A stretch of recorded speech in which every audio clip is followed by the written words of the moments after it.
be separated from your partners when you give birth in a hospital. I am Dula Terry. I've been a virtual in New York City for more than 20 years now. I have tips on pregnancy and birth, hoping to lessen your fear and amplify your joy. I just wanted to share with you what happens here in New York City, my expectations, where you would push back, how you would push back, and make sure then that you've done your work prenatally to find out what to expect, especially if you don't want to be separated from your partner. So it is not unusual when someone in labor arrives in triage here in New York City for them to be taken solo into the triage area for evaluation. Now, there are questions for HIPAA which do require privacy. However, those can be asked in 1 minute, and your partner really should not be separated from you if you do not wish. So thanks but no thanks, I'm going to keep my partner with me. Thanks but no thanks. But triage can be an opportunity for separation if you don't speak up. Another opportunity for separation in my experience here, and it varies hospital to hospital, is when the epidural is placed. And I always think it's nonsensical because for a lot of people they're very nervous about sitting and receiving an epidural, and the partners and or doulas are taken away out of the room. Why does that happen? It's all liability, folks, of course, but if you don't feel your partner's a good candidate for sitting with you and staying in the room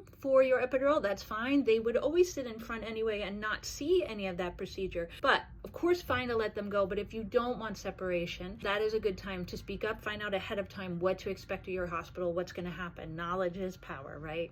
The other major separation I would see is if someone is having a cesarean birth, planned or unplanned. Usually the birth giver will absolutely be in the OR first. They'll do some prep. There can be, depending, anywhere from a 10 to 20 minute separation there before your partner would be allowed into the OR.